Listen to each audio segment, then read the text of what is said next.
જય જિનેન્દ્ર ચેતનભાઈ, આપ જોઈન થઈ ગયા છો? હા, આપ શરૂ કરી શકો છો. હાજી ઠીક છે. ઓ નમોસ્તુ નમોસ્તુ નમોસ્તુ નમોસ્તુ. પ્રણમોલોય શૌત્રિકાળવર્તી અર્હંતાણમ, પ્રણમોલોય શૌત્રિકાળવર્તી શિતાણમ, પ્રણમોલોય શૌત્રિકાળવર્તી આયર્યાણમ, પ્રણમોલોય શૌત્રિકાળવર્તી ઉચ્ચાયણમ, પ્રણમોલોય શૌત્રિકાળવર્તી શવશાહુણમ. ઓમકાર બિંદુ સંયુક્તમ નિત્યમ ધ્યાયંતી યોગિના, કામદમ મોક્ષદમ ચૈવ ઓમકારાય નમો નમઃ. મંગલમ ભગવાન વીરો, મંગલમ ગૌતમો ગણી, મંગલમ કુંકુંદાર્યો જૈન ધર્મોસ્તુ મંગલમ. સર્વમંગલ માંગલ્યમ સર્વ કલ્યાણકારકમ, પ્રધાનમ સર્વધર્માણમ જૈનમ જયતુ શાશ્વતમ. નવા સમય સારાય સ્વાનુભૂત્યા ચકાશતે, ચિત્ત સ્વભાવાય ભાવાય સર્વભાવાન પ્રચ્છેદે. એગો મેં શાશ્વત જ્ઞાન દર્શન લખણો, શ્રી સામે બાહિરા ભાવા સદેશ યોગ લખણો. મારો સુશાશ્વત એક દર્શન દાન લક્ષણ જીવ છે, બાકી બધા સંયોગ લક્ષણ ભાવ બુજથી ભાગ્ય છે. હું એક શુદ્ધ સદારૂપી જ્ઞાન દર્શનમય કરે, અન્ય તે મારું જરી પરમાણુ માત્ર નથી કરે. જે જાણતો અરહંતને ગુણ દ્રવ્યને પર્યાયપણે, તે જીવ જાણે આત્મને કશું મોહ પામે લઈ કરે. નથી અપ્રમત કે પ્રમત નથી, જે એક જ્ઞાયક ભાવ છે. તે રીત શુદ્ધ કથા એનું જે જ્ઞાત તે તો તે જ છે. જેમ નેત્ર તેમજ જ્ઞાન નથી કારક નથી વેદ કરે. જાણે જે કર્મોદય નિર્જરા બંધ તેમજ મોક્ષને, રોઅચલ ને અનુપમ ગતિ પામે સર્વેશિતને. વંદી કહું સત કેવડી કથિતા સમય પ્રાવૃત્ત હો. તું સ્થાપનિજને મોક્ષ પંથે, એ આ અનુભવ તે અને તેમાં જ નિત્ય વિહાર કર, નહીં વિહર પર દ્રવ્યો વિશે. ઓમ શ્રી નમઃ નમઃ. આપણે ઘણા સમય પહેલા પરમાગમ સારનો સ્વાધ્યાય ચાલુ કરેલો. ત્યારબાદ આપણે બીજી અલગ અલગ ચર્ચાઓ ચાલ્યા તેની પછી 159 ગાથા નિયમ સાર ઉપર પણ આપણા સ્વાધ્યાય આપણે કરેલો. હવે પાછો આપણે આજથી પરમાગમ સાર ઉપર સ્વાધ્યાય ચાલુ કરીએ છીએ. પરમાગમ સારમાં પૂજ્ય ગુરુદેવ શ્રીના હસ્તાક્ષરે લખેલા 18 બોલ હતા. એ 18 બોલનો આપણે સ્વાધ્યાય થઈ ગયેલો, કે જે પૂજ્ય ગુરુદેવ શ્રીના હસ્તાક્ષરમાં આગળ છાપેલા છે પરમાગમ સારમાં. એનો સ્વાધ્યાય આપણે ઘણા સ્વાધ્યાયમાં એ બોલો 18 બોલ સુધી આપણે સ્વાધ્યાય લઈ લીધો, જે ગુરુદેવના હસ્તાક્ષરમાં લખેલા છે. છેલ્લો બોલ એમાં સ્વપર પ્રકાશકનો હતો.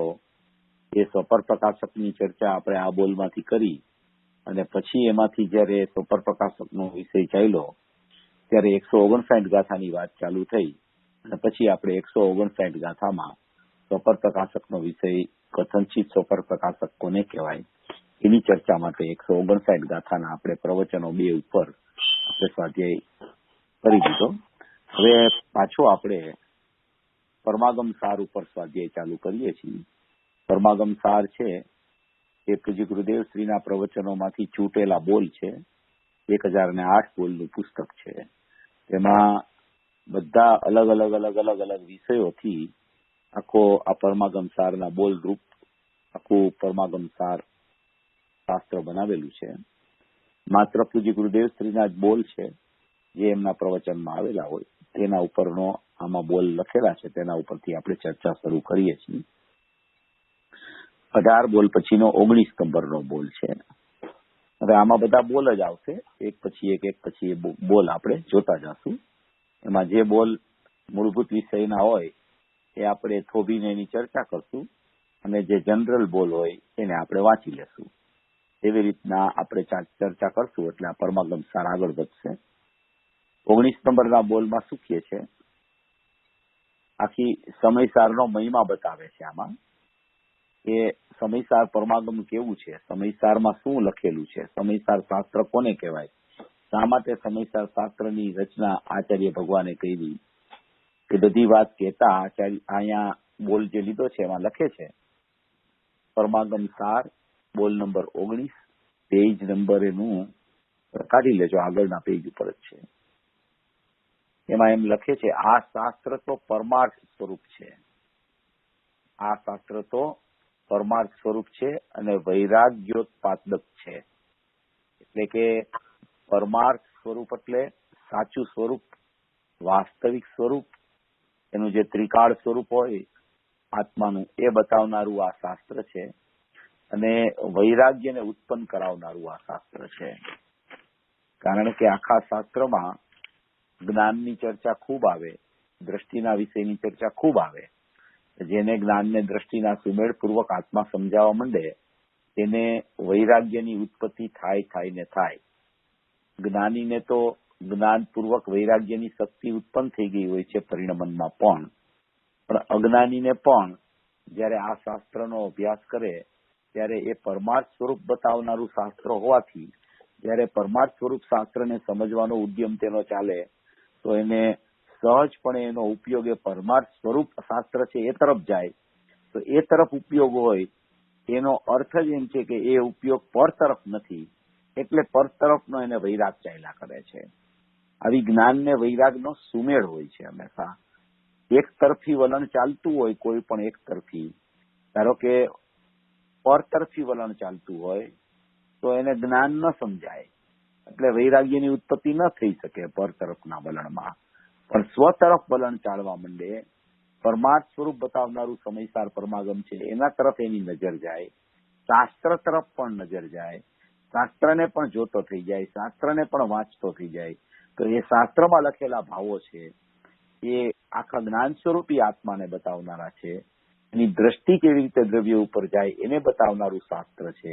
એટલે એવા શાસ્ત્રનું પણ જો અધ્યયન જીવ કરે તો ખરેખર એ અધ્યયનમાં જ્યાં એનો ઉપયોગ લાગે તો એનો અર્થ જ કે એનો ઉપયોગ અત્યારે એ અધ્યયનમાં છે. એ અધ્યયન પણ શાસ્ત્ર તરફ લક્ષ છે એ પર છે, પણ શાસ્ત્ર તરફ લક્ષ છે એ બીજા સંયોગો તરફના લક્ષથી વળી ગયેલું છે. એટલે જ્યાં શાસ્ત્રમાં જોવે છે, જ્યાં શાસ્ત્રમાં સમયસારમાં રચના થઈ છે તે ગાથાઓ જોવે છે, ત્યાં જ એનો ઉપયોગ તે તરફ ચાલે છે. એટલે એને પર તરફથી વૈરાગ્ય આવે છે, બાહ્ય સંયોગો તરફથી વૈરાગ્ય છે એમ કહેવામાં આવે છે. એટલે આ શાસ્ત્ર જેવું છે એ પરમાર્થ સ્વરૂપને બતાવે છે અને વૈરાગ્યની ઉત્પત્તિ કરાવે છે. સમયસાર શાસ્ત્ર છે તે પરમ પ્રભુ પરમાત્માને બતાવનારું અને પર તરફથી ઉદાસીન કરનારું છે.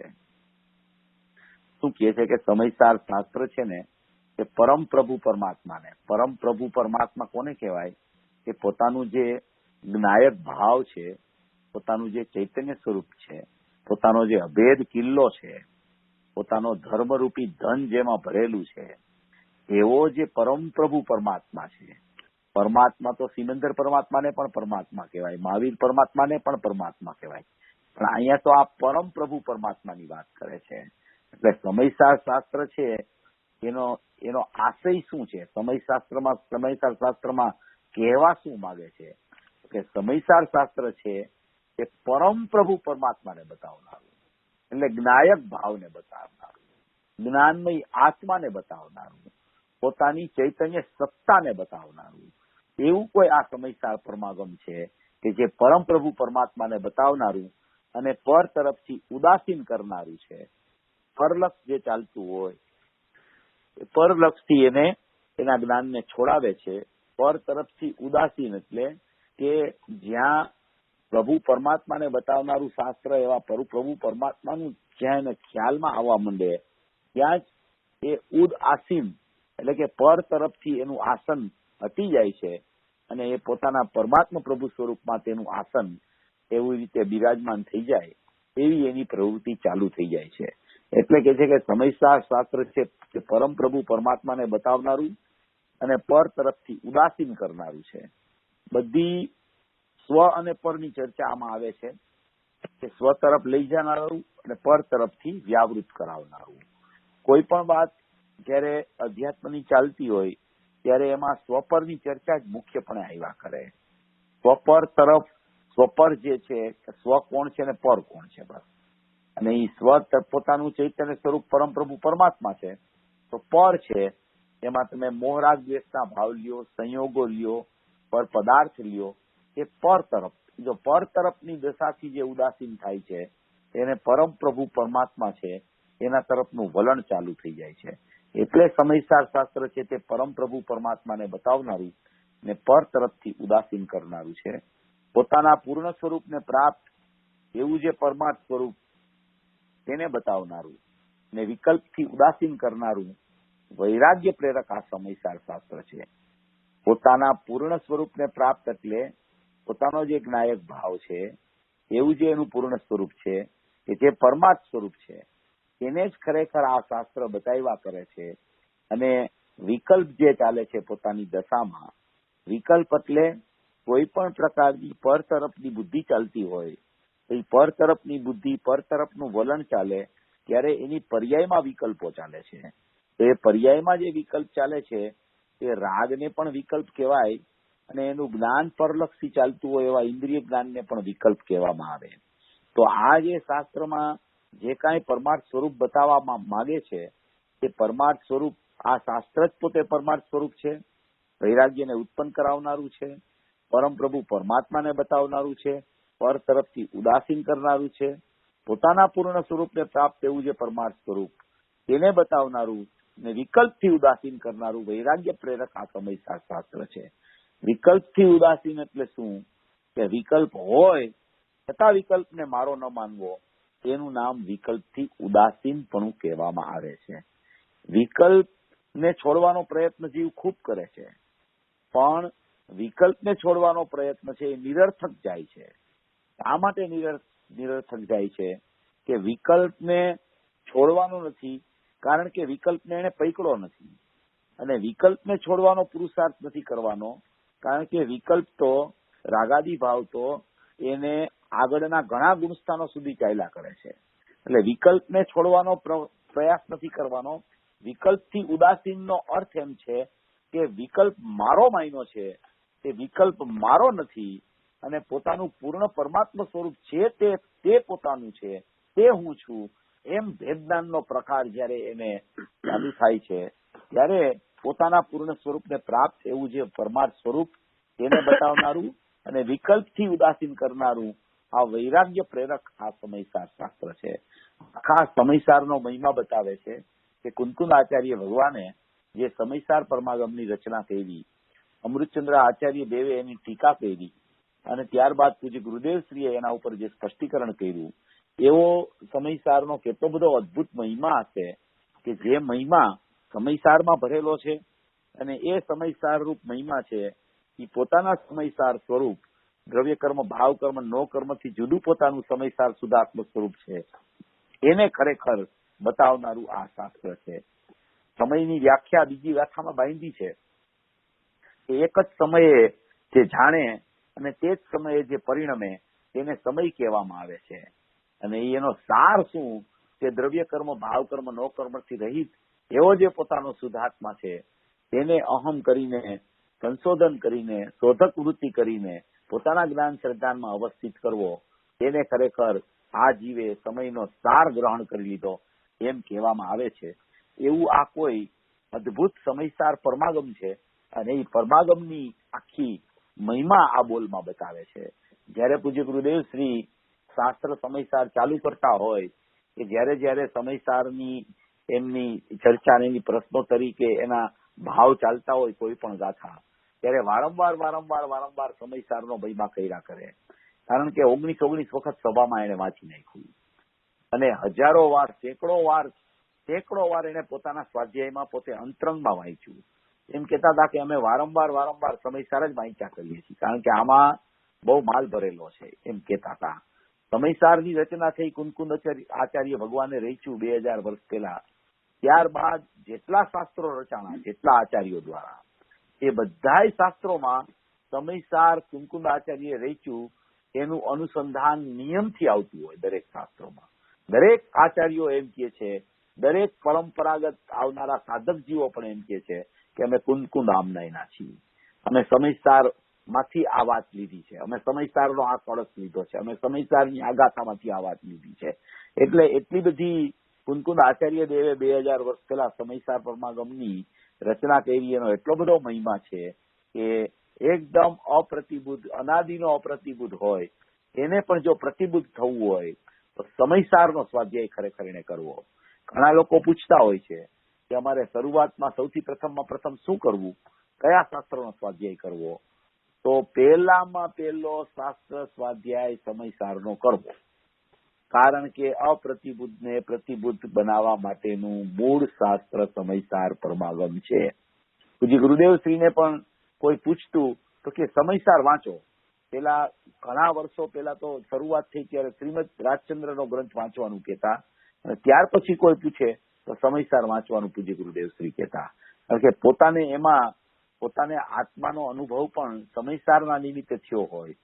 દરેક જીવને પોતાને જે અનુભવ થાય એવો દરેક જીવને અનુભવ થઈ શકે, માટે આ સમયસારનો ખૂબ મહિમા છે.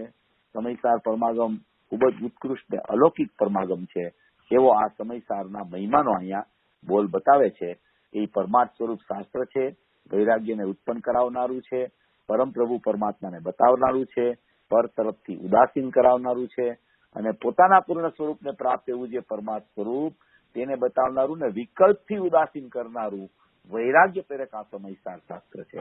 વિકલ્પના આપણે બે ભાવ લીધા કે એક વિકલ્પ એટલે રાગ, અને એ વિકલ્પને જ એકાંતે બહિર્લક્ષે જાણનારું જ્ઞાન, એને ખરેખર ઇન્દ્રિય જ્ઞાન કહેવામાં આવે.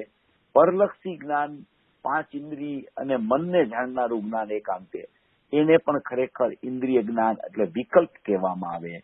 એવા વિકલ્પના બે પ્રકાર પડે છે. એ બે પ્રકારના વિકલ્પો અનુભૂતિ જયારે થાય છે ત્યારે અનુભૂતિના કાળે એ વિકલ્પો સમાપ્ત થઈ જાય છે, વિકલ્પો રોકાઈ જાય છે.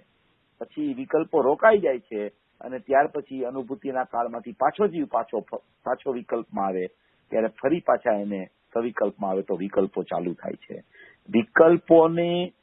વિકલ્પોથી ઉદાસીન કરનારું એટલે વિકલ્પ તો રહી જાય છે, વિકલ્પનું મમત્વ તૂટી જાય છે, વિકલ્પ મારો છે એવી મમતા છૂટી જાય છે, વિકલ્પનો કરનારો હું એવી કરતા બુદ્ધિ છૂટી જાય છે, વિકલ્પનો એકાંતે જાણનારો હું એવી જ્ઞાતા બુદ્ધિ તૂટી જાય છે.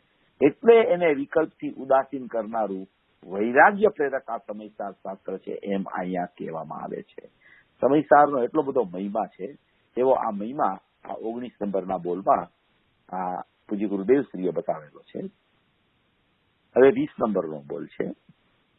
20 નંબરના બોલમાં આખું એક મૂળભૂત વાતની ચર્ચા ગુરુદેવે ઉપાડી છે કે જે પોતાનો સ્વભાવ છે એની વાત ચર્ચા આમાં કરે છે કે એકલું જાણવું જાણવું જાણવું એટલે કે જાણનાર ચૈતન્ય પરમાત્મા છે.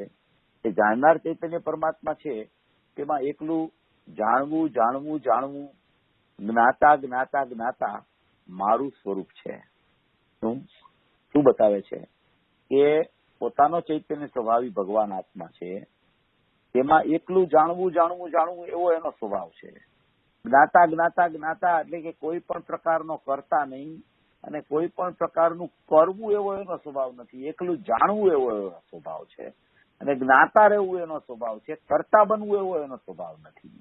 એટલે એક તો જાણનાર જાણવું એવો સ્વભાવ છે, અને પ્રત્યેક સમયે જ્ઞાતા રહેવું એટલે કે કોઈ પણ પરિણામની વ્યવસ્થા ચાલતી હોય ત્યારે પણ હું તો પરિણામનો જ્ઞાતા છું, બિલકુલ હું એનો કરતા નથી, અને મારામાં તો માત્ર જ્ઞાતા પણ ઉદ્ભવિત થાય છે. એટલે કે મારામાં એકલું જાણવું જાણવું જાણવું ચાલી ગયું છે, કારણ કે આત્મા જ્ઞાન સ્વભાવી છે. જ્ઞાન સ્વભાવી હોવાથી જ્ઞાનનું લક્ષણ જાણવું છે, એટલે જાણવું એ એનો સ્વભાવ છે. એટલે એકલું જાણવું જાણવું જાણવું, જ્ઞાતા જ્ઞાતા જ્ઞાતા મારું સ્વરૂપ છે. હું કોઈનું કરી દઉં એવું મારું સ્વરૂપ નથી. એટલે અહીંયા પણ કર્તાનો નિષેધ કરી અને જ્ઞાતા મને બતાવે છે.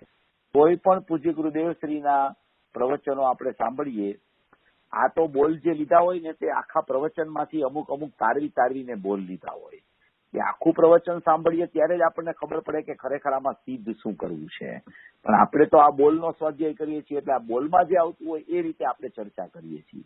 બાકી આખા પ્રવચનમાં તો ઘણી ચર્ચા આવતી હોય, ત્યારે વચ્ચે કોઈ પેરેગ્રાફ આવી ગયો હોય, ત્યારે એવી કોઈ જગ્યાએ આ મૂકી દીધી હોય વાત ગુરુદેવે, ત્યારે એમાંથી આ ઉપાડીને આ પેરેગ્રાફ અહીંયા પરમાગમ સારમાં બધા મૂક્યા હોય.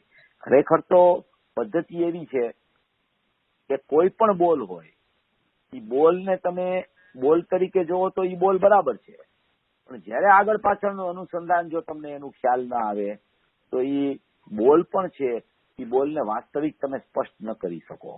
એટલે આ બોલ ની ચર્ચા આપણે કરીએ એ આ બોલ અનુસાર આપણે કરીએ છીએ. મારો કહેવાનો આશય એમ છે, કારણ કે પ્રવચનમાં તો ઘણી ચર્ચા આવી હોય, એમાંથી આ બોલ ઉપાડીને અહીંયા મૂક્યો હોય, પણ આપણે જયારે એ બોલની ચર્ચા કરીએ ત્યારે એમાં જે આવ્યું છે એ અપેક્ષાએ જ અહીંયા અત્યારે આપણે ચર્ચા કરી રહ્યા છીએ. એટલે કે છે કે એકલું જાણવું જાણવું જાણવું, જ્ઞાતા જ્ઞાતા જ્ઞાતા મારું સ્વરૂપ છે. હું કોઈનું કંઈ કરી દઉં એવું મારું સ્વરૂપ નથી. એટલે કે કોઈ પ્રકારનું કરવાપણું મારા સ્વરૂપમાં નથી. હું કોઈનું કાંઈ કરી દઉં એટલે કે પરદ્રવ્યમાં પણ કાંઈ કરી દઉં એવું મારું સ્વરૂપ નથી. અને મારા દ્રવ્યના પરિણામ છે એ મારા પરિણામમાં પણ હું કાંઈક ફેરફાર કરું કે મારા પરિણામને કાંઈક નજીક લઈ આવું આત્માની, એવું પણ ખરેખર કરવાપણાનું સ્વરૂપ મારું બિલકુલ નથી. મારું સ્વરૂપ કોઈ પણ પરિણામ થાય, પરના પરિણામ થાય કે પોતાના પરિણામ થાય, એ સમયે હું માત્ર જાણનાર રહું, હું માત્ર જ્ઞાતા રહું, કારણ કે જ્ઞાન મારો સ્વભાવ છે, કંઈક કરવું એવો મારો સ્વભાવ નથી. એટલે જાણવું અને જ્ઞાતાપણું એ મારી ત્રિકાળ સત્તામાં એકલું જાણવું જાણવું જાણવું જ્ઞાન સ્વભાવ પડેલો છે, અને એ જ્ઞાન સ્વભાવ જાણવા રૂપે પરિણમે છે. એટલે જ ખરેખર મારું સ્વરૂપ માત્ર જાણવા રૂપે રહેલું છે. કોઈ પણ ક્રિયા કરવી એવો મારો સ્વભાવ નથી. એવું હું કાંઈ કોઈનું કરી દઉં એવું મારું સ્વરૂપ નથી. મારું તો સ્વરૂપ માત્ર દ્રવ્યને જોવાનું જેનું પ્રયોજન છે એવા દ્રવ્યાર્થિક નયે દ્રવ્ય સ્વરૂપ તો જીન માત્ર ચૈતન્ય માત્ર જ છે. એટલે આખી દ્રવ્યાર્થિક નયથી દ્રવ્ય સ્વરૂપની ચર્ચા ઉપાડે છે કે દ્રવ્યાર્થિક નયે દ્રવ્ય સ્વરૂપ તો ચિન માત્ર ચૈતન્ય માત્ર જ છે. દ્રવ્યાર્થિક નયે ચિન માત્ર ચૈતન્ય માત્ર જ છે એમ કહેવાનો આશય એમ છે કે દ્રવ્ય જે ત્રિકાળ છે તે તો પોતે ચૈતન્ય માત્ર ને ચિન માત્ર જ છે. દ્રવ્યાર્થિક નય શબ્દ જે મૂક્યો છે એ તો ખરેખર પર્યાર્થિક નયની પ્રતિપક્ષ નય મૂકી છે. કે પર્યાર્થિક નયે શું છે તો કે પર્યાર્થિક નયે પર્યાય દેખાય છે અને દ્રવ્યાર્થિક નયે દ્રવ્ય દેખાય છે. એટલે દ્રવ્યને જોવાનું જેનું પ્રયોજન છે એવા દ્રવ્યાર્થિક નયે દ્રવ્ય સ્વરૂપ તો ચિન્હ માત્ર ચૈતન્ય માત્ર જ છે. એટલે કે કોઈ નયથી પણ હું જોવા માટે પ્રયત્ન કરું મારા દ્રવ્યને તો એવી મારી પાસે એક દ્રવ્યાર્થિક નય છે કે જેના દ્વારા મારું દ્રવ્ય છે એ દ્રવ્યને જોવાનું જેનું પ્રયોજન દ્રવ્યાર્થિક નયનું છે એવું દ્રવ્ય સ્વરૂપ જે મારું છે એ તો ચિન્હ માત્ર એટલે જ્ઞાન માત્ર ચૈતન્ય માત્ર જ છે. ખરેખર જ્ઞાન માત્ર જ મારો સ્વભાવ હોવાને કારણે એટલું જાણવું જાણવું જાણવું જ્ઞાતા જ્ઞાતા જ્ઞાતા જ ખરેખર મારું સ્વરૂપ છે. કોઈ પરદ્રવ્યનો કરતા કે કોઈ પોતાના પરિણામનો કરતા ખરેખર જીવ બની શકતો નથી. જીવ જાણવા રૂપે પરિણમે છે એવી જાણવા રૂપે પરિણામની પર્યાય છે જે જ્ઞાનની પર્યાય જાણવા રૂપે પરિણમે છે એવી જ્ઞાનની પર્યાયમાં પણ ખરેખર એ જાણવા રૂપનું પરિણમન ક્રિયાવાળું છે એવી ક્રિયાને પણ ખરેખર આત્મા કરી નથી શકતો. એનો તો માત્ર જાણનાર સ્વભાવ છે, જાણવું એવો સ્વભાવ છે, કાંઈ પણ કરવું એવો સ્વભાવ એનો બિલકુલ નથી. એટલે કે પર્યાયનું કરવું પણ એનામાં નથી, પરનું કરવું પણ એનામાં નથી. એવો એક ચૈતન્ય સ્વભાવી ભગવાન આત્મા, એવું જે દ્રવ્ય સ્વભાવ, એવો જે ત્રિકાળી ભગવાન આત્મા કે જેનો એકલો જ્ઞાતા જ્ઞાતા જ્ઞાતા જ્ઞાતા જ સ્વભાવ છે. એ જ્ઞાતા પોતે પોતાનો જ્ઞાતા છે, જાણનાર પોતે પોતાનો જાણનાર છે. ખરેખર પરનો જ્ઞાતા કેવું એ પણ જ્ઞાની થયા પછી વ્યવહાર છે, અને પરનું જ્ઞાતાપણું જે અજ્ઞાની રાખવા માંગે છે એની અજ્ઞાન દશા છે. ત્યાં સુધી ખરેખર જ્ઞાતાપણું પરનું એ સ્થાપતો હોય છતાં પણ એનું મિથ્યાત્વ જીવંત છે. ત્યાં સુધી એને અંદરમાં કર્તા બુદ્ધિનું શલ્ય જ્યાં સુધી નથી ગયું ત્યાં સુધી કર્તાપણું ચાલુ જ રહે છે. એવો કોઈ બોલ આમાં એમ બતાવવા માંગે છે કે તારો સ્વભાવ માત્ર જાણવું છે, તારો સ્વભાવ માત્ર જ્ઞાતા છે, એવું જ તારું સ્વરૂપ છે. કાંઈ પણ કરવું એવું તારું સ્વરૂપ નથી. દ્રવ્યને જોવાનું જેનું પ્રયોજન છે એવા દ્રવ્યાર્થિક નયે દ્રવ્ય સ્વરૂપ તો ચિન્હ માત્ર ચૈતન્ય માત્ર જ છે. દ્રવ્યાર્થિક નયે દ્રવ્ય ચિન્હ માત્ર છે એમ નથી કહેવા માંગતા. અહીંયા એમ કહેવા માંગે છે કે જે દ્રવ્ય છે જેને ખ્યાલ આવે કે હું દ્રવ્ય છું એવો ખ્યાલ આવ્યો જે જ્ઞાનમાં એનું નામ દ્રવ્યાર્થિક નહીં પડે છે. દ્રવ્યાર્થિક નહીંથી દ્રવ્ય છે એમ નથી, દ્રવ્ય જેવું છે એમ ખબર પડી, એનું નામ દ્રવ્યાર્થિક નહીં કહેવામાં આવે છે. એટલે અહીંયા કહે છે કે દ્રવ્યને જોવાનું જેનું પ્રયોજન છે એવા દ્રવ્યાર્થિક નહીં, એ દ્રવ્ય સ્વરૂપ તો ચિન્હ માત્ર ચૈતન્ય માત્ર જ છે. એટલે કે જેનું સ્વરૂપ દ્રવ્યને જોવાનું જેનું પ્રયોજન હોય, જેને ખરેખર એકલું દ્રવ્ય જોતું હોય, તો હું દ્રવ્ય છું એમ જે કહેનાર છે એને અહીંયા દ્રવ્યાર્થિક નહીં કહેવામાં આવે છે. એવી દ્રવ્યાર્થિક નહીંથી જોવો તો દ્રવ્યનું સ્વરૂપ તો ચૈતન્ય માત્ર ને ચિન્હ માત્ર જ છે એમ કરીને અહીંયા પોતાના એકલા જ્ઞાયક સ્વભાવને જાણનાર અને જ્ઞાતા તરીકે સિદ્ધ કરે છે. કોઈ પણ પોતાનો ભગવાન આત્મા છે, કોઈ પણ જીવનો ભગવાન આત્મા છે, એ બિલકુલ ક્યારેય પણ કોઈ પરિણામનો કર્તા બની શકતો નથી. જો કર્તા એક સમય માટે પણ કોઈ પરિણામનો બની જાય તો કાયમ માટે એને કર્તા બન્યા કરવું પડે, અને જે પરિણામ થાય ત્યાં તેની હાજરી જરૂરી થઈ જાય. માટે ખરેખર એને નિત્ય કર્તૃત્વનો દોષ આવી જાય એવો ખરેખર કર્તાપણાનો સ્વભાવ આત્માનો છે જ નહીં. એટલે અહીંયા એકલું જાણવું સિદ્ધ કરે છે કોઈ પણ પરિણામનો કર્તા જીવ કદી પણ બની શકતો નથી. કેવળ જ્ઞાનનો કરતા પણ જીવને જો કહેવામાં આવે તો એ પણ ખરેખર ઉપચારથી કહેવામાં આવે છે. કેવળ જ્ઞાનની પર્યાય ખરેખર પોતાના સત્કારકથી થાય છે, અને કેવળ જ્ઞાનની પર્યાય પણ પોતાના ત્રિકાળી દ્રવ્ય જાણનારનું લક્ષ્ય કરે છે ત્યારે ઉત્પન્ન થાય છે. જાણનાર છે એ કેવળ જ્ઞાનની પર્યાયનો પણ ખરેખર કરતા નથી. એવું જ્ઞાતાપણું, એવું જાણવાપણું, એવો એક ચૈતન્ય સ્વભાવ, ધ્રુવ સ્વભાવ, ઉત્પાદ્ય વગરનો ધ્રુવ સ્વભાવ, પર્યાય વગરનો દ્રવ્ય સ્વભાવ, અનેકતા વગરનો એક સ્વભાવ, નાશવાન પર્યાય વગરનો એક અવિનાશી સ્વભાવ, એવી એક ચૈતન્ય સત્તા એની પાસે બચી ગઈ છે, જે સત્તામાં માત્ર જાણવું બચી ગયું છે, અને આખો આત્મા માત્ર જાણનાર છે. કોઈ પણ સમયે માત્ર જાણનાર જ પોતાનું સ્વરૂપ છે. એટલો બધો સરસ દ્રષ્ટાંત 320 ગાથા જયસેનાચાર્યની નીચેમાં આપ્યો છે કે ચક્ષુ શું કરે, ચક્ષુ કરે શું, ચક્ષુ કાયમ માટે કરે શું, તો કે માત્ર દૂર રહીને દેખે. એનું કામ જ માત્ર જોવાનું છે, એ કઈ કરી નથી શકતી પરિણામમાં. ચક્ષુ પોતાનું જ, ચક્ષુ જે પોતાનું દ્રવ્યનું, પોતાનું શરીર જે કહેવામાં આવે, એ શરીર પરિણામને પ્રાપ્ત ચક્ષુ હોવા છતાં તે શરીરના બીજા કોઈ અંગના પરિણામને પણ એ ચક્ષુ કઈ કરી નથી શકતી. માત્ર શું કરે, દેખી શકે. હાથની ક્રિયા આવી થઈ, પગની ક્રિયા આવી થઈ, શરીરની ક્રિયા આવી થઈ, સ્પર્શની ક્રિયા આવી થઈ, એ માત્ર દેખી શકે ચક્ષુ, પણ એ કઈ કરી ન શકે, એમાં કઈ ફેરફાર ન કરી શકે, એમાં કઈ સુધારો ન કરી શકે. એમ આત્મા છે કે આત્મા પણ માત્ર જાણનાર છે, માત્ર ચૈતન્ય સ્વભાવી છે, એ પોતાના ને પોતાના પરિણામમાં પણ ખરે કઈ ફેરફાર કરી ન શકે. એટલે અહીંયા કહે છે કે એ માત્ર જાણનાર છે. જેમ ચક્ષુ છે એ માત્ર દેખનાર છે, એટલે કે માત્ર જોનાર છે, એ પોતાના ને પોતાના જ કોઈ અંગમાં પણ કઈ કરી શકતી નથી શરીર પરિણામને પ્રાપ્ત હોવા છતાં. એવી જ રીતે આત્મા છે, એ પોતાના જ પરિણામ હોય, એ પોતાના પરિણામમાં પણ ખરેખર કઈ ફેરફાર કરી શકે કે કઈ પરનું કઈ કરી દે, કે પોતાના જ પરિણામ વર્તતા હોય એમાં પણ કઈ કરવા પણ એનું થઈ જાય, એવો બિલકુલ જ્ઞાતાનો જાણનારનો સ્વભાવ નથી. ચૈતન્ય મૂર્તિ ભગવાન આત્મા જે કુટસ્થ ધ્રુવ પરમાત્મા છે, જે નિબીડ સત્તા છે, જે એકરૂપ સત્તા છે, જે અખંડ કિલ્લો છે જ્ઞાન આત્માનો, એ ખરેખર આત્મા માત્ર જાણનાર છે, માત્ર જ્ઞાતા છે. એવું એનું સ્વરૂપ છે, એવું અહીંયા આ બોલમાં બતાવવા માંગે છે. 19 નંબર ને 20 બોલ થયો. હવે 21 નંબરનો બોલ આવે છે.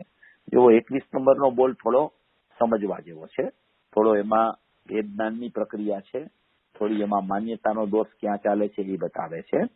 જો પ્રશ્ન થાય જીવને, પ્રશ્ન એવો થાય એમ કે સ્વભાવ અને વિભાવ બંને જુદા જ છે. સ્વભાવ અને વિભાવ હજારો વાર આપ કયો છો, પૂજ્ય ગુરુદેવશ્રીને કોઈ પ્રશ્ન પૂછે કે તમે કયો છો કે સ્વભાવ અને વિભાવ જુદા જ છે, બે જુદા જ છે, બે જુદી જુદી વસ્તુ છે. વિભાવ પર તરફ કામ કરે છે, સ્વભાવ સ્વ તરફ કામ કરે છે. તો સ્વભાવ અને વિભાવ બંને જુદા જ છે. તો પછી જુદા પાડવાના સાધનની વાત ક્યાં રહે છે? કોઈ સાધન વાળા ગાથાની ચર્ચા ચાલતી હશે કર્તા, કરમ, કરણ એ બધી ચર્ચાઓ જેમ આવતી હોય ને, જેમ કે 294 ગાથા આવે તો એમાં સાધનની ચર્ચા બહુ આવે. કદાચ એનો પણ બોલ હોય કે સ્વભાવ અને વિભાવ બંને જુદા જ છે, તો જુદા પાડવાના સાધનની વાત ક્યાં રહી? હવે બે જુદા જ હોય પછી એને જુદા પાડો ને એને લક્ષ એનું છોડી દો ને એના તરફથી વલણ છોડી દો ને એમાં પ્રજ્ઞા છીણી મારો ને એને જુદા કરો ને, એ પછી પ્રશ્ન ક્યાં રહે છે? બે જુદા જ છે તો પછી એને હવે જુદા પાડવા શું? જે વસ્તુ જુદી જ છે, જેમ કે શરીર અને આત્મા બે જુદા જ છે, તો પછી શરીર અને આત્માને બેને જુદા પાડો એમ કહેવાનું પ્રયોજન શું છે? એમ સ્વભાવ અને વિભાવ બે જુદા જ છે, તો પછી એને જુદા પાડવાની સાધનની વાત ક્યાં રહે છે કે આ સાધનથી બેને જુદા પાડો? એક થઈ ગયા હોય તો જુદા પાડવા પડે એને. હવે બે જુદા તો છે જ, હવે એમાં તમારે સાધન ગોતવું અને સાધનથી પાછા એ બેને જુદા પાડવા, એ પ્રશ્ન ક્યાં ઉપસ્થિત થાય છે? શ્રોતા એવો પ્રશ્ન કર્યો છે, બહુ સારો પ્રશ્ન છે, બહુ સુંદર પ્રશ્ન પૂછ્યો છે. જો આખી જૈન દર્શનની ખૂબી છે કે આખું જૈન દર્શનનું આખી જે વ્યવસ્થા ચાલે છે ને, એમાં પહાડ જેવડો મોટો દોષ એ ખરેખર મિથ્યાત્વનો દોષ કીધો છે. રાગ દ્વેષનો દોષ છે ને એ તો અલ્પ સંસારનું કારણ છે, પણ મિથ્યાત્વ છે એ અનંત સંસારનું કારણ છે. કે જ્યાં સુધી એની માન્યતામાં વિપરીતતા, અનંત પ્રકારના મિથ્યાત્વના દોષ છે. સમજો, ક્ષણે ને પડે પ્રત્યેક સમયે જીવ ક્યાંક ને ક્યાંક પોતાની ઊંધી માન્યતાથી વર્તી રહ્યો હોય છે. કોઈને કોઈ પ્રકારે એની માન્યતામાં ક્યાંક ને ક્યાંક વિપરીતતા ચાલતી હોય છે. એટલે મિથ્યાત્વના દોષને 7 વ્યસન કરતા પણ મોટો દોષ મોક્ષમાર્ગ પ્રકાશક કરતા એ કીધો. 7 વ્યસનનો દોષ કેવડો મોટો છે, પણ એ ચારિત્ર અપેક્ષા છે, અને મિથ્યાત્વનો દોષ છે એ શ્રદ્ધા અપેક્ષા છે. ચારિત્ર અપેક્ષા વાળો તો મિથ્યાત્વ ચાલ્યું ગયું હોય તો ખરેખર એ બચી પણ જાય છે. ફરી મિથ્યાત્વ એને ન આવતું હોય ને મિથ્યાત્વ ચાલ્યું ગયું હોય ને સમ્યક થઈ ગયું હોય તો સમ્યક દર્શનનો જે અધિકારી જીવ થઈ ગયો એ જીવને રાગના પરિણામ તો અલ્પ સમયમાં ચાલ્યા જાય છે. પણ જેને સમ્યક દર્શનની પ્રાપ્તિ નથી થઈ, જેને મિથ્યાત્વ જ ચાલ્યા કરે છે, એ મિથ્યાત્વનો દોષ એ ખરેખર અનંત સંસારનું કારણ, સૌથી મોટામાં મોટો દોષ છે.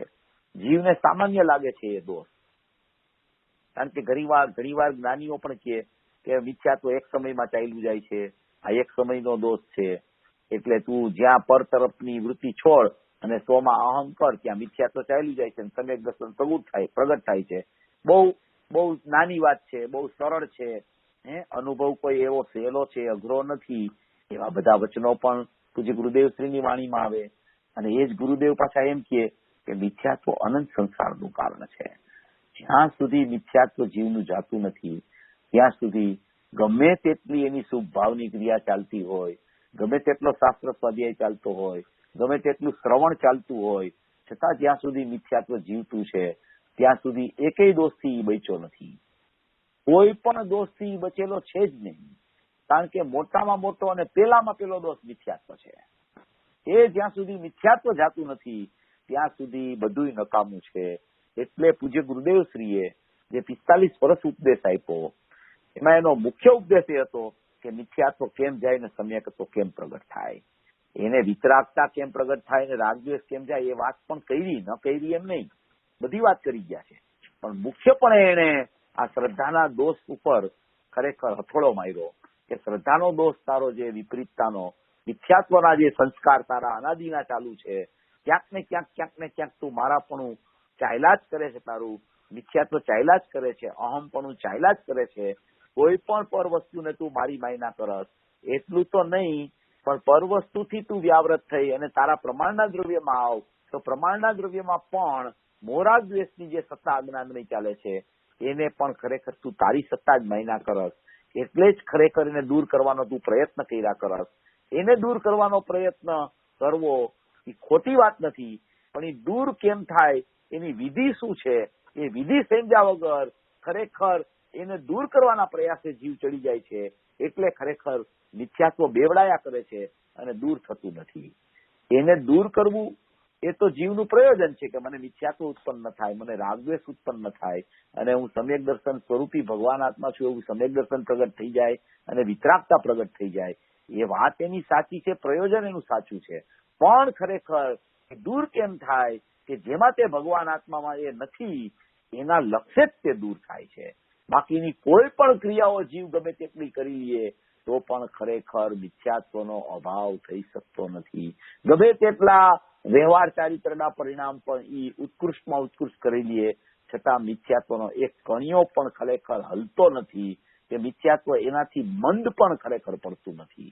એટલી બધી મિથ્યાત્વની ખરેખર ચિકાસ અને એટલું બધું મિથ્યાત્વ ઘોર અંધકારમય છે. એવો મિથ્યાત્વનો દોષ જ્યાં સુધી જાય નહીં ત્યાં સુધી સ્વભાવ અને વિભાવ જુદા છે એવી માન્યતા ખરેખર એની ખરેખર થાય જ નહીં. એવી માન્યતા એને લાગે બધું વિકલ્પમાં એને ખ્યાલ પણ આવે સ્વભાવ ને વિભાવ જુદા છે, પણ એ જુદા પડે ક્યારે એની માન્યતા ફરે કે વિભાવ મારો સ્વભાવ નથી, મારો સ્વભાવ તો જ્ઞાનાનંદ ચૈતન્ય મૂર્તિ છે. એવી જ્યાં સુધી માન્યતા એની થાય નહીં, પરથી વ્યાવૃત થઈને એની માન્યતા ફરે નહીં, વિભાવથી પોતે દૂર થાય નહીં અને વિભાવને ખસેડવાનો પ્રયત્ન કર્યા કરે, પોતે જ્યાં ઉભો છે એનાથી વિભાવ અનંત કોષ દૂર છે, પણ એને એમ થાય છે કે હું વિભાવમાં ઉભો છું અને મારે વિભાવને દૂર કરીને સ્વભાવમાં આવવાનું છે. બસ આ માન્યતા જ એને વિભાવથી દૂર થવા દેતી નથી. ખરેખર પોતાના સ્વભાવમાં વિભાવ નથી, ખરેખર પોતાના સ્વભાવ ને વિભાવ સાથે સંબંધ પણ થયો નથી, ખરેખર સ્વભાવ ને વિભાવ પૃથક જ છે, પણ વિભાવનું જ્યાં એને ખ્યાલ આવે છે વિભાવનો ત્યાં જ એ વિભાવના દૂર કરવાના પુરુષાર્થે ચડે છે, અને દૂર કરવાના પુરુષાર્થ ચડે છે એ વિભાવમાં ઉભો રહીને વિભાવને દૂર કરવા માંગે છે એટલે વિભાવ દૂર થતો નથી. જ્યાં એ સ્વભાવના પક્ષમાં પણ આવી જાય છે ત્યાં વિભાવ એને વિકલ્પાત્મક દશામાં પણ જુદો ભાસવા માંડે છે. એવી એની માન્યતા જ્યાં સુધી કેળવાતી નથી ત્યાં સુધી સ્વભાવ અને વિભાવ ભિન્ન હોવા છતાં ખરેખર એને એનું સાધન મળ્યું નથી.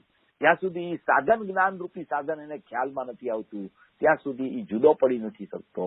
અને જ્ઞાન જયારે ખ્યાલમાં આવે છે કે ભાઈ આ જ્ઞાનનો પર્યાય છે, એમાં તો જાણવું ચાલે છે, એ જ ખરેખર મારું સાધન છે અને એ સાધનથી જ મને ખરેખર આત્માની પ્રાપ્તિ થાય છે, એવી માન્યતા જ્યાં એની થઈ જાય છે ત્યાં જ ખરેખર વિભાવ અને સ્વભાવ જુદા પડવાનો ઉદ્યમ એને ચાલુ થઈ જાય છે.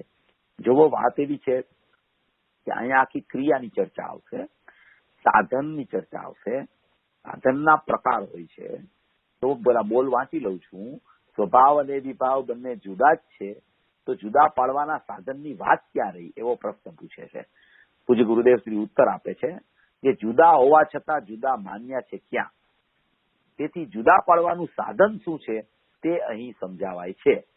જ્ઞાનની વર્તમાન દશાને વિકાર સાથે એકતા હતી તે જ્ઞાનની પર્યાય અંતરમાં વળે છે તે ભગવતી પ્રજ્ઞા છે.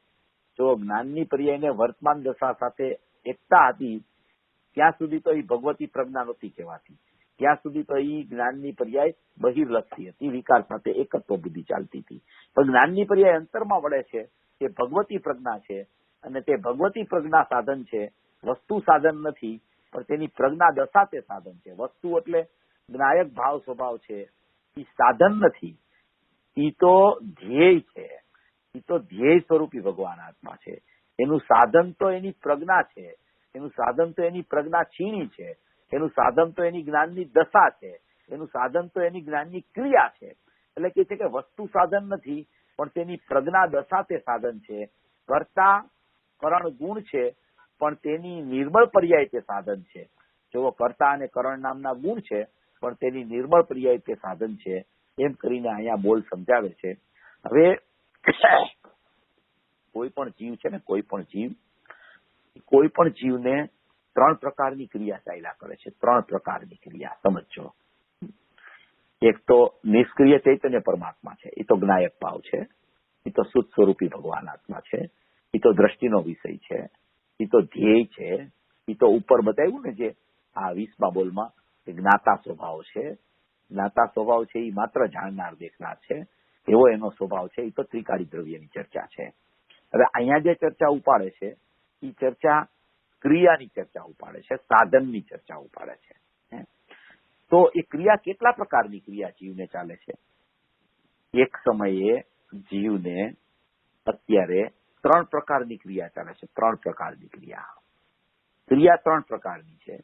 ત્રણેય ક્રિયા પૃથક છે. ક્રિયા ચાલે છે 3 પ્રકારની. 3 પ્રકારની ક્રિયામાં 2 પ્રકારની ક્રિયા એના પરિણામની છે અને 1 પ્રકારની ક્રિયા છે એ ખરેખર જળની ક્રિયા ચાલી રહી છે. 3 પ્રકારની ક્રિયા એક ક્ષેત્રાવગાહે અને શરીર છે ને, તો શરીર પરિણામને પ્રાપ્ત ઇન્દ્રિયો છે અને એમાં પણ શરીર પરિણામની ક્રિયા ચાલી રહી છે. જળમાં જળની ક્રિયા ચાલી રહી છે. હાથ હલાવવો, પગ હલાવવો, વાંચન કરવું, કાનથી સાંભળવું, કોઈ પણ પ્રકારનું લખવું, લખાણ કરવું, વાંચવું, સાંભળવું, આ બધી ક્રિયાઓ જળની જળમાં ચાલી રહી છે.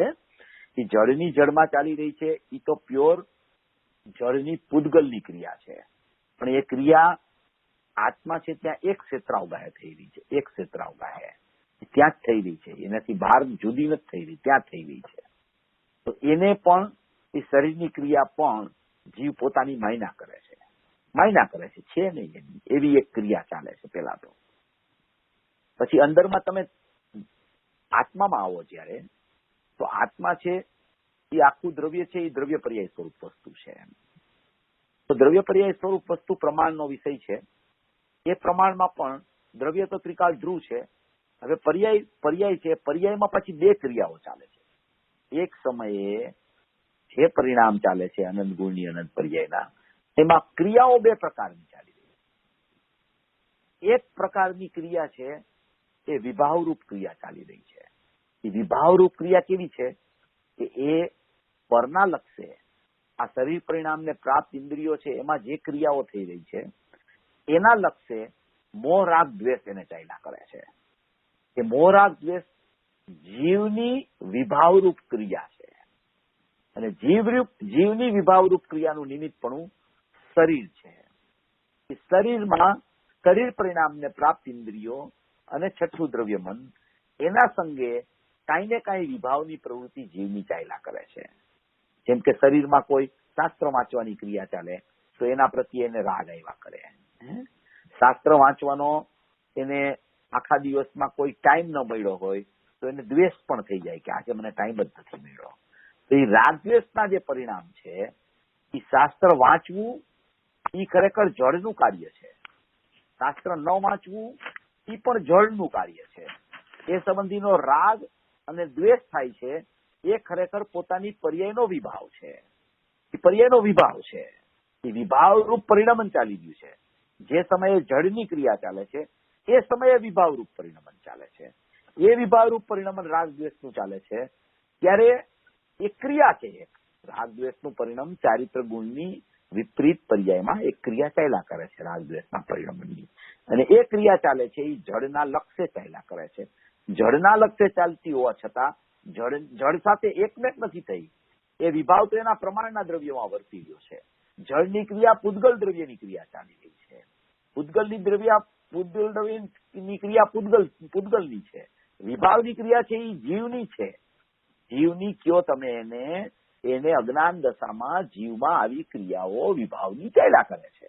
તો અજ્ઞાન દશાનો જીવ સિદ્ધ કરવો હોય ત્યારે એને એવી દશાઓ વિભાવરૂપ ચાલે છે. હવે એ વિભાવરૂપ દશાઓ ચાલે છે ત્યારે બીજી એક ક્રિયા દ્રવ્યમાં કઈ ચાલે છે એની પર્યાયમાં, તો કે એક ક્રિયા જ્ઞાનની ચાલ્યા કરે છે. જ્ઞાનની ક્રિયા જ્ઞાનની પર્યાયની ક્રિયા છે. વિભાવરૂપ ક્રિયા છે એ રાગ દ્વેષની ક્રિયા એ ચારિત્રની વિપરીત ક્રિયા છે. હવે અહીંયા માનવાની વાત આવે છે. અહીંયા આ બોલમાં માનવાની વાત આવે છે. માનવું છે એ શ્રદ્ધામાં ચાલે છે. સમજો, એ શ્રદ્ધાનું કામ છે. એ તો શ્રદ્ધા ગુણની પર્યાય ચાલે છે. એ માને છે કે નથી માનતો એ શ્રદ્ધાની અવિપરીતતા ને વિપરીતતા બતાવે છે. પણ એ અવિપરીતતા ને વિપરીતતા કેવી રીતે થાય છે એની આપણે અહીંયા ચર્ચા કરીએ છીએ કે કેમ એવું માન્યતા એવી કેમ થઈ જાય છે, શા માટે એવો ભાવ થઈ જાય છે, શા માટે શ્રદ્ધામાં એવી માન્યતા અનાદિથી ચાલી રહી છે, શા માટે સ્વભાવ ને વિભાવ જુદા હોવા છતાં એ માનતો નથી, એની માન્યતામાં શું ભૂલ થઈ જાય છે, કેમ એવો દોષ અનાદિથી થઈ જાય છે. આટલા શાસ્ત્રો આવી ગયા આપણી સામે, આટલા પૂજ્ય ગુરુદેવશ્રીના પ્રવચનોમાં સ્પષ્ટતા આવી ગઈ.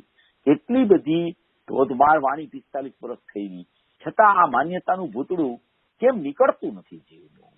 શા માટે એને માન્યતા ફરતી નથી? એને પોતાને ખબર પડી ગઈ છે કે વિભાવ ને સ્વભાવ જુદા છે, છતાં માન્યતા કેમ ફરતી નથી, છતાં મિથ્યાત્વનો દોષ કેમ જાતો નથી, કેમ આવું પરિણામ એને મિથ્યાત્વનું થયા કરે છે અનાદિથી. એ મૂળિયું પકડવા માટે, એ સમજવા માટે તમારે પહેલામાં પહેલા ક્રિયાઓ સમજવી પડશે. જ્યાં સુધી ક્રિયા તમને નહીં સમજાય, આત્માની કઈ કઈ ક્રિયા ચાલી રહી છે, કઈ કઈ ક્રિયા ક્યાં ચાલી રહી છે, અને એ ક્યાં ક્રિયા ચાલી રહી છે, એમાં વિભાવરૂપ ક્રિયા કોણ છે અને એમાં સ્વાભાવિક ક્રિયા કોણ છે, એવી ક્રિયાના બે પાર્ટ તમારે પાડવો. એ બે પાર્ટ જયારે ક્રિયાના પડશે ત્યારે જ ખરેખર એને ખ્યાલમાં આવશે કે આ ક્રિયા મારી છે અને આ ક્રિયા મારી નથી. એવું જયારે ક્રિયા વચ્ચેનું ભેદદાન થઈ જશે ત્યારે એ ક્રિયા જે એની પોતાની એને માને છે એ ક્રિયા નિષ્ક્રિય તત્વને પકડશે. એમ આ બોલમાં બતાવવા માંગે છે. આ બોલ ખૂબ ઊંચો છે, ખૂબ સુંદર બોલ છે, ખૂબ સમજવા જેવો બોલ છે. પછી ગુરુદેવ શ્રીના પ્રવચનોમાં અમુક વાત એવી આવતી હોય છે કે જો એ વાત આપણને અંતરમાં બેસી જાય ને તો આપણું જ્ઞાન છે ને એવું ગોઠવાઈ જાય કે સ્વભાવ ને વિભાવ બંને જુદા જ છે. એ જે અહીંયા પૂછે છે ને તો પછી જુદા પડવાની જરૂર શું છે એવા સાધનની, એ વાત એને ખ્યાલમાં આવી જાય કે ખરેખર એની જરૂર નથી, પણ એ સાધન તો મારી પાસે ઉપલબ્ધ છે અને એ સાધન છે એ ધ્યેયને પ્રસિદ્ધ કરે છે, સાધન છે એ સાધ્યને પ્રસિદ્ધ કરે છે, એમ એને ખબર પડી જાય અને વિભાવથી છૂટો પડી જાય. છૂટો છે એવો ખ્યાલમાં આવી ગયો, એનું નામ છૂટો પડી ગયો, એમ કહેવા માંગે છે અહીંયા. તો એ બે પ્રકારની ક્રિયા જીવના પરિણામમાં, એક પ્રકારની ક્રિયા પૂતગલના પરિણામમાં ચાલે છે. પૂતગલના પરિણામમાં શરીરની ક્રિયા ચાલે છે, જીવના પરિણામમાં જે વિભાવરૂપી રાગ દ્વેષ ચાલે છે એ શરીર પરિણામને પ્રાપ્ત જે ઇન્દ્રિયો કામ કરે છે ત્યાં એ વિભાવનું લક્ષ્ય જતા એ વિભાવમાં રાગ દ્વેષ ચારિત્ર્યની વિપરીતતા ચાલ્યા જ કરે છે. એ પરને લક્ષ્ય ચાલતી ક્રિયા છે, પરને લક્ષ્ય પોતાની પર્યાયમાં ચાલતી ક્રિયા છે, એવી ક્રિયા ચાલે છે. એ સમયે અહીંયા જ્ઞાનની દશાની ચર્ચા આવે છે. એ સમયે જ્ઞાનની દશા છે. જ્ઞાનની દશામાં શું ચાલે છે? તો કે જ્ઞાનની દશામાં જ્ઞાનની ક્રિયા ચાલે છે. તો કે જ્ઞાનની ક્રિયા ચાલે છે એ કેવી ક્રિયા છે? તો કે જ્ઞાનની ક્રિયા છે એ જાણવાની ક્રિયા ચાલે છે, જાણવું એવી ક્રિયા ચાલે છે.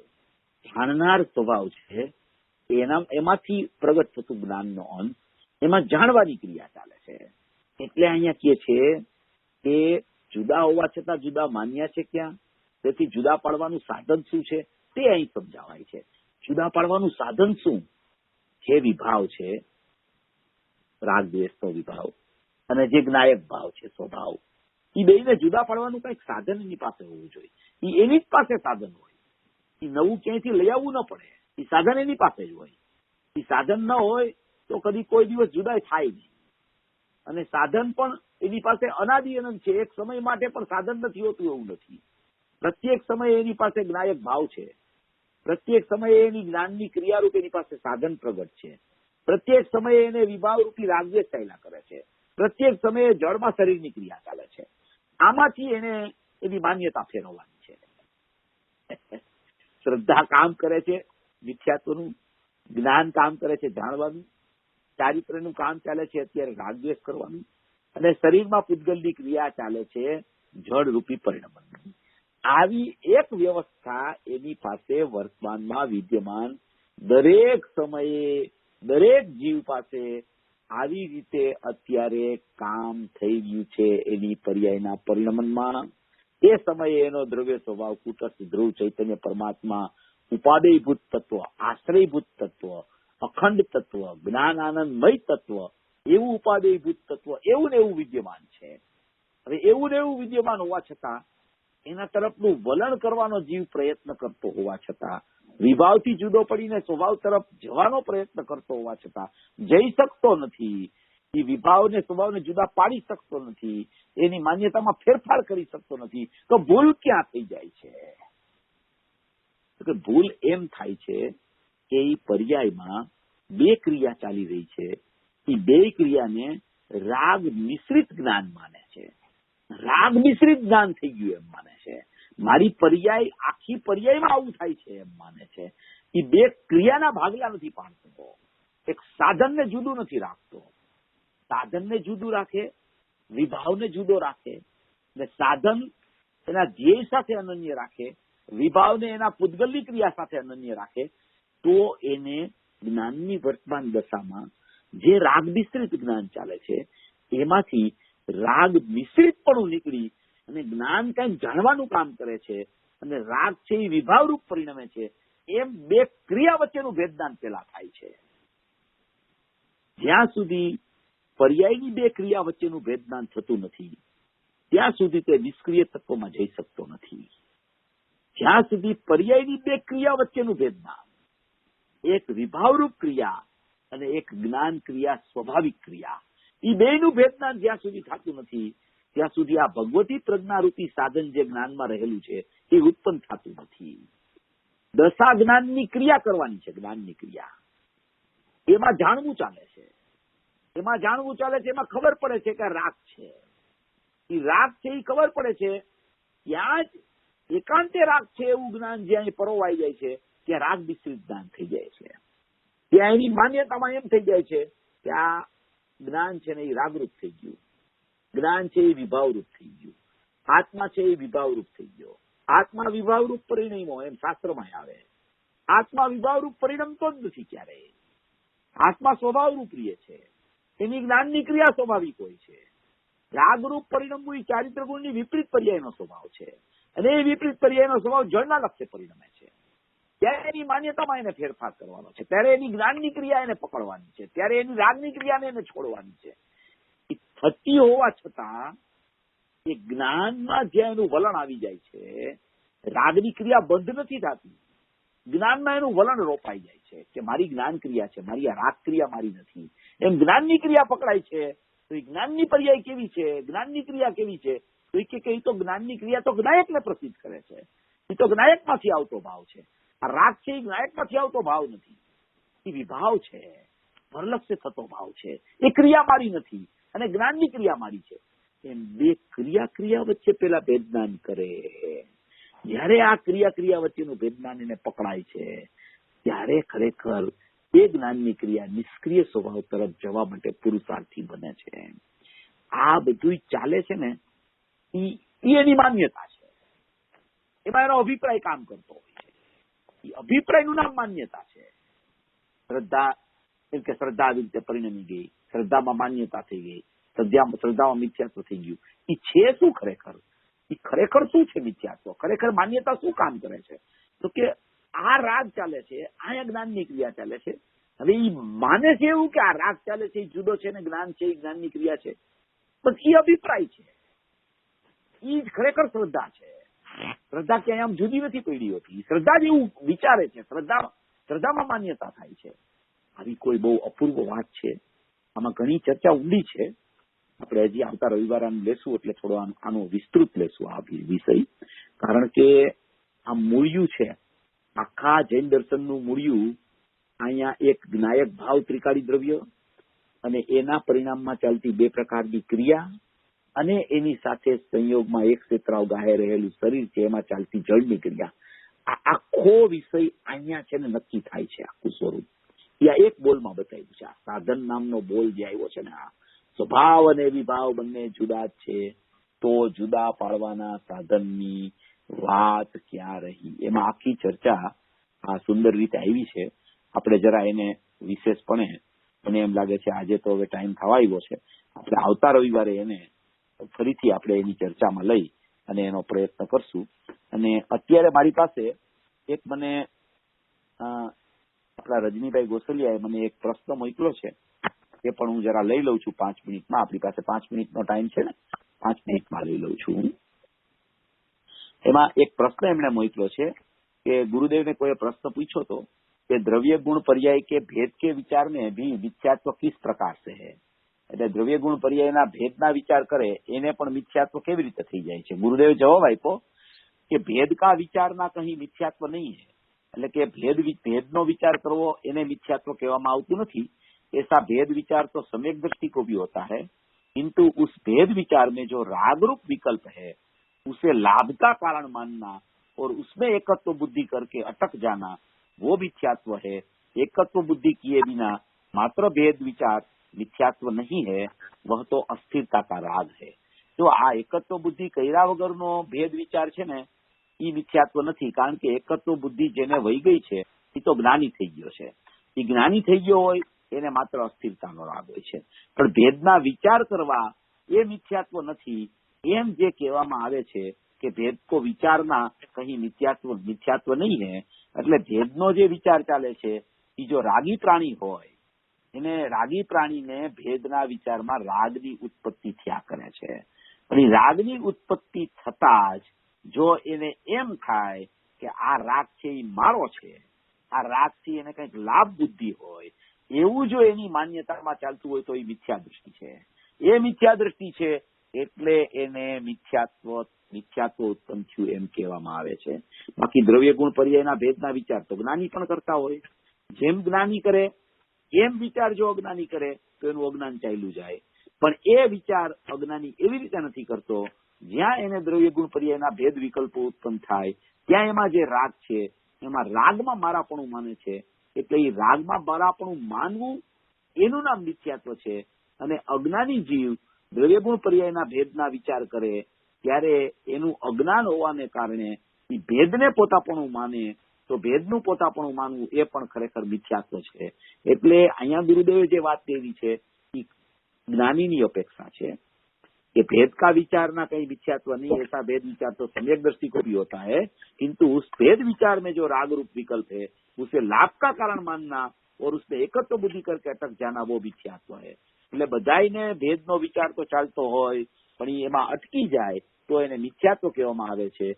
જ્ઞાની એમાં અટકતા નથી, એને એકત્વ બુદ્ધિ નથી, એટલે એને મિથ્યાત્વ કહેવામાં નથી આવતું, એને માત્ર અસ્થિરતાજન્ય રાગ છે. અને અજ્ઞાની પણ ભેદના વિચાર કરે તો એને એકત્વ થાય તો મિથ્યાત્વ છે. અને એકત્વ અજ્ઞાનીને હંમેશા વર્તતું જ હોય છે. જ્યાં સુધી મિથ્યાત્વ છે ત્યાં સુધી ભેદમાં એકત્વ ચાલે છે, અભેદ ઉપર દ્રષ્ટિ જાતી નથી, માટે એને મિથ્યાત્વ કીધું છે.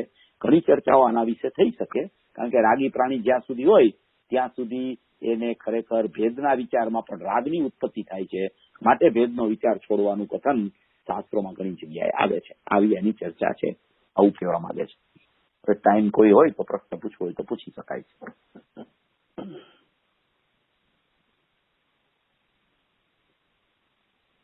આપણી પાસે 1-2 મિનિટ છે, કોઈને પ્રશ્ન હોય તો. ચેતનભાઈ ધન્યવાદ. હાજી પૂછો ભાઈ તમે જે કહ્યું ને કે આપણે દ્રવ્યગુણ પડેના વિચાર કરીએ છીએ તો રાગી પ્રાણીને રાગ થાય જ છે, તેમાં એકત્વ કરવું તે મિથ્યાત્વ છે. એમાંથી અમારે શું છે, હજી રાગી પ્રાણી છીએ, અજ્ઞાની છીએ. દ્રવ્ય ગુણ પર્યાયના વિચાર જરૂર કરવા, દ્રવ્ય ગુણ પર્યાયના વિચાર બિલકુલ છોડવા નહીં. કારણ કે પૂજ્ય બેનશ્રી ઘણી વાર કહે છે કે ભાઈ તું એકલો અભેદમાં ટકી શકતો ન હો, એકલો ઉપયોગ તારો જ્ઞાયક છું એમાં ચાલતો ન હોય તો તારે દ્રવ્ય ગુણ પર્યાયના વિચાર કરવા, એની સમજણ કરવી, એના તરફ વલણ કરીને સમજવાનો પ્રયત્ન કરવો. પણ પ્રયત્ન કરતા સમયે તને એ ખ્યાલમાં હોવો જોઈએ કે ખ્યાલમાં હોવું જોઈએ તમને કે આ ભેદ છે, આ ભેદમાં મારું કલ્યાણ નહીં થાય. આ ભેદને છોડીને હું જયારે અભેદની દ્રષ્ટિ કરીશ ત્યારે જ ખરેખર મારું મિથ્યાત્વ જાશે. વિચાર કરીને નિર્ણય કરી અને દ્રષ્ટિ દ્રવ્ય ઉપર જાય તો ખરેખર મિથ્યાત્વ જાય છે. ખાલી એના વિચાર જ કર્યા કરે ભેદરૂપ દ્રવ્ય ગુણ પર્યાયના, તો એ વિચારથી સમ્યક દર્શન નથી થતું. પણ એ વિચારમાં એમ વિચાર આવે કે આ ભેદના વિચાર કરું છું એ મારી સમજણ માટે છે, પણ એ સમજણ ક્યારે પરિપક્વ થાય, એની દ્રષ્ટિ ક્યારે સમજણ સ્વીકાર કરે કે જયારે એના ભેદના વિચાર છોડી કે આ તો ભેદરૂપ પરિણમન છે, પર્યાયમાં ભેદ છે, દ્રવ્ય ગુણ પર્યાયના ભેદ છે, પણ મારું સ્વરૂપ તો અભેદનાયક ભાવ છે, એમ એને દ્રષ્ટિ કરવાનો પુરુષાર્થ સમજણ કરીને કરવો. ભેદના વિચાર છોડવા નહીં, દ્રષ્ટિ કરવાનું ચૂકવું નહીં, અને વિચાર ચાલે છે એમાં સંતોષ આવવું નહીં. દ્રષ્ટિ ન થાય ત્યાં સુધી વિચાર કરીને પુરુષાર્થ ચાલુ રાખવો. ખાલી જેમ દ્રવ્યગુણ પર્યાયના વિચારો બાબતમાં જે આ વસ્તુ કહી એ જ વસ્તુ હું જ્ઞાયક છું એમ કરી આપણે એમાંથી પણ અભેદમાં જવાનું છે. જઈ શકાય ને, જઈ શકાય. એને ખબર હોવી જોઈએ કે અત્યારે વિકલ્પ ચાલે છે, વિકલ્પથી જુદો હું જ્ઞાયક છું, એમ એને વિચાર ચાલવો જોઈએ.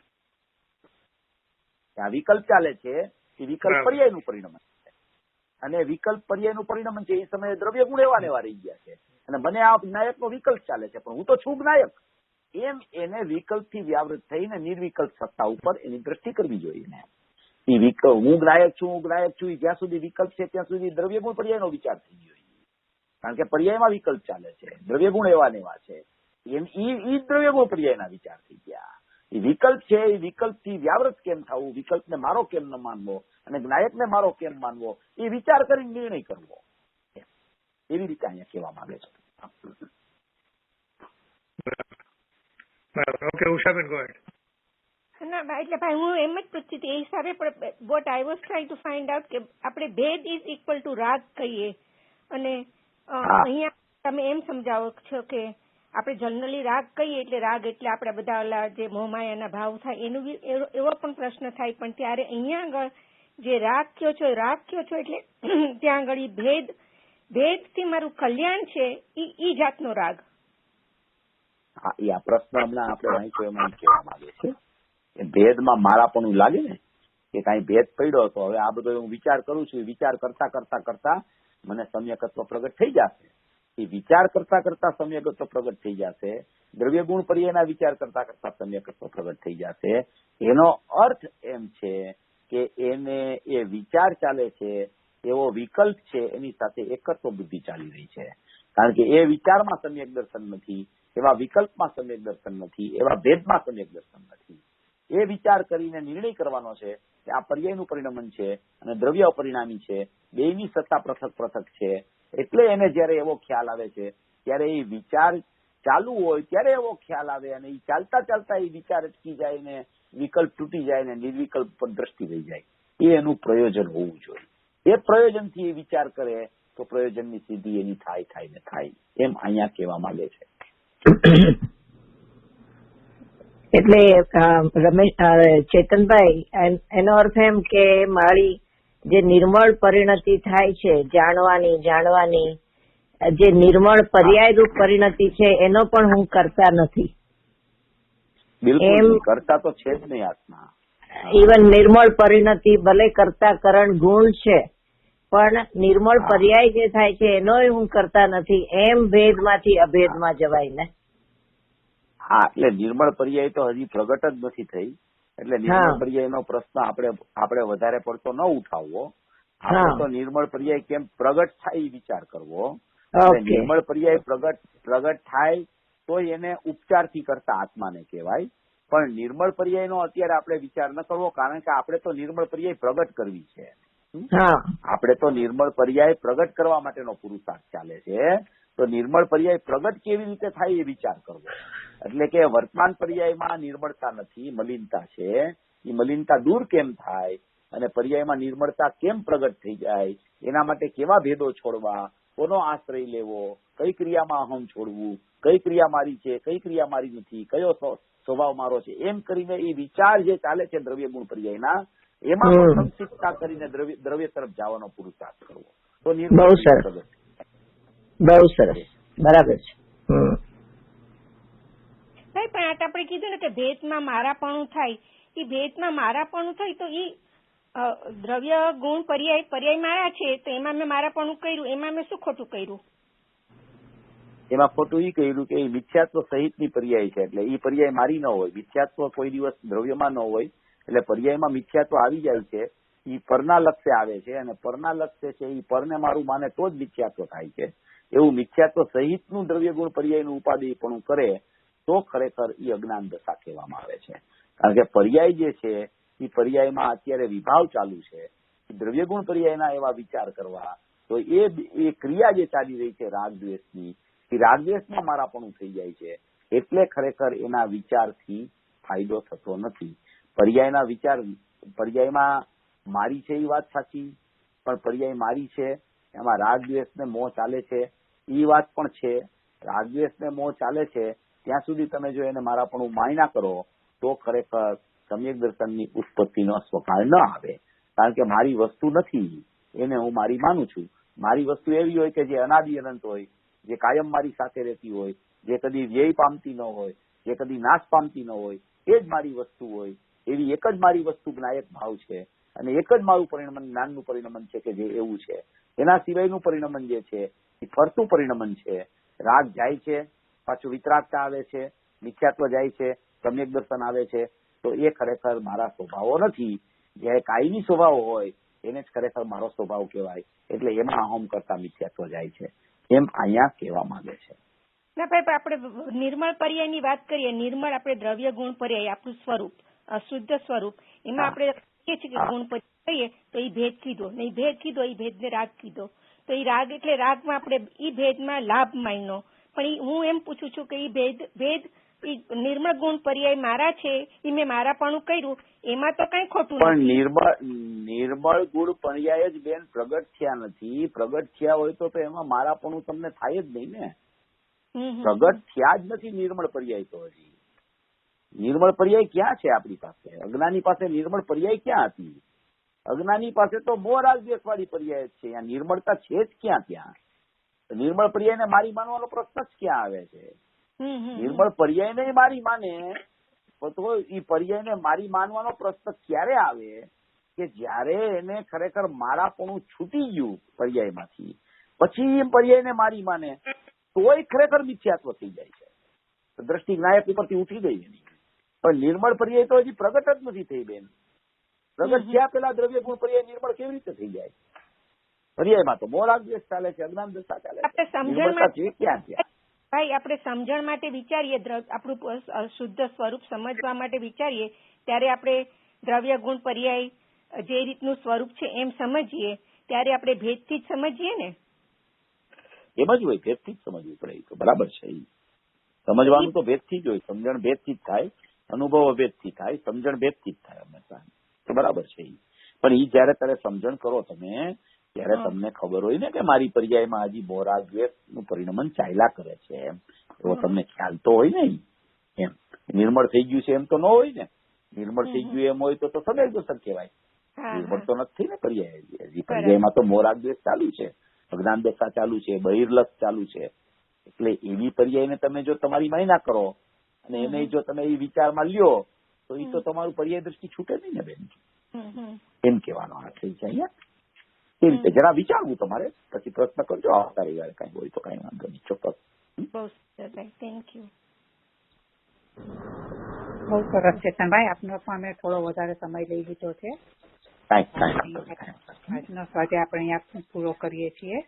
તો હું ચીનવાણી લઈ લઉં છું.